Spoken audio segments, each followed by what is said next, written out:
Muchas gracias por las respuestas que estoy encontrando en cada uno de los enlaces por el WhatsApp. Y sí es cierto lo que me decían, la mayoría de ustedes, ¿no? Frente a un video que yo envié, de cuán difícil es controlar las emociones. Controlar es estar marcando, controlar es estar dando pautas, controlar es estar sujeta a algo. Y nuestras emociones, más que controlar, es que las sabemos gestionar. Porque las emociones sabemos nosotros que son innatas en las personas, ¿no? Y hoy mucho estamos enfocándonos en esto por las situaciones en las que estamos viviendo, situaciones novedosas, diferentes, situaciones no muy deseables para alguna de las personas, como el llevar la estrategia Aprendo en casa, como el trabajar desde casa. Entonces, ¿qué decían ustedes? ¿Cómo controlar mis reacciones? Entonces vamos a seguir hablando de cómo modulando nuestras emociones, ¿no?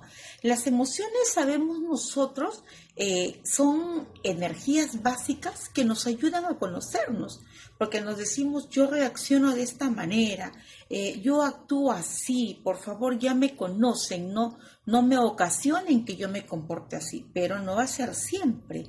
Tú tienes que aprender a modular tus formas de reaccionar frente a las situaciones. Muchas veces se hablaba ahí en el WhatsApp sobre las emociones negativas y yo pienso que más que emociones negativas diríamos que hay emociones agradables, ¿no? Las que quisiéramos compartirlas con todos y también las emociones desagradables. Pero si vemos desde el punto de vista, podemos decir que las emociones pues son positivas y son necesarias, ¿no? Porque si tú no pudieras demostrar, por ejemplo, si no hubiese la emoción de la tristeza, ¿no? Entonces no podrías sacar tú fuera, exteriorizar todo aquello que tú sientes. Por ejemplo, ¿qué hace el miedo en nosotros, no? ¿Qué hace el miedo? Decían ustedes, pero el niño no debe tener miedo. ¿Pero qué hace el miedo? El miedo te ayuda a protegerte, porque el miedo te va a permitir que tú estés alerta. El miedo va a permitir que tú estés predispuesto a reaccionar y no te quedes estático. Pero ojo, entonces, ¿cuál es el problema con el miedo?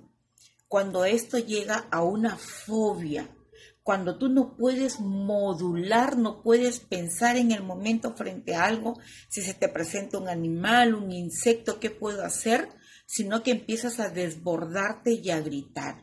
Allí está la situación, en cómo estamos modulando las emociones. Por ejemplo, la ira, ¿no? ¿En qué te ayuda la ira a ti? En saber que lo que está pasando no es un principio bueno para ti. Porque si tú sientes ira es porque tú ves de que las cosas no se están dando como comúnmente o como positivamente o como deben darse de acuerdo a nuestros valores y a nuestros principios. Pero el problema está en que tú esa ira la tienes demasiado guardada, ¿no? Y la ira te hace desbordar en palabras despreciables, te hace desbordar en gestos que ofenden a los demás. La ira es como si hubieses guardado en una botellita, ¿no? Todos los residuos de vinagre y cuando tú agitas, pues eso explota. Entonces, el que tú tengas esa sensación, esa emoción de la ira, te debe llevar a ti a conversar, a preguntar, a confrontar. ¿Por qué las personas muestran esa actitud, esas acciones, esas formas? Tienes que aprender para qué, para que esa ira, de esa manera, como tú le digas a alguien, ¿por qué hace esto? ¿Cuál es la justificación de su accionar? Que no estás de acuerdo, entonces lo que estás haciendo es modular. Las emociones nos están informando a nosotros, pero está que como tú y yo entendamos esas emociones y las sepamos modular. Si somos capaces, ojo, escucha bien, si somos capaces de transformar nuestros pensamientos, entonces somos capaces de generar nuevos estados emocionales.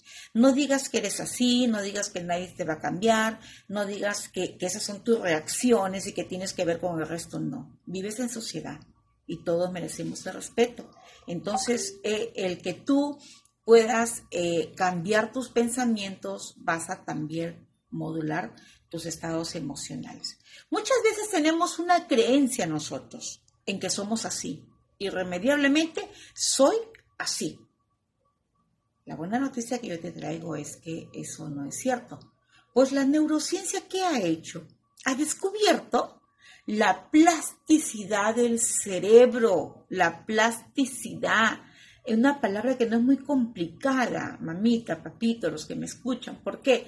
Acuérdate de la plastilina, que es moldeable.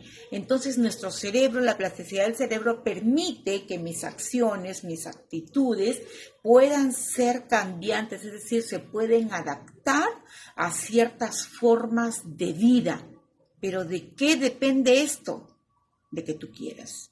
Si tú quieres, vas a ordenar al cerebro. Pero si tú dices que nadie te va a cambiar, no estás por buen camino. Recuerda que eres un ser social. Debemos nosotros saber que las experiencias del pasado, así como lo que tú observas y la repetición de las enseñanzas de nuestra familia, especialmente de nuestros padres, es que forman nuestros pensamientos. Y ese es el reto en los hogares. ¿Cómo estás tú proyectando tu conducta hacia tus hijos? ¿Cómo estás tú enseñando a tus hijos solo con palabras o con acciones? ¿Qué están mirando en ti tus hijos? ¿Cuáles son tus actitudes? Entonces, el reto es de que tú debes ser el dueño de tus pensamientos. Esa es una acción muy gratificante.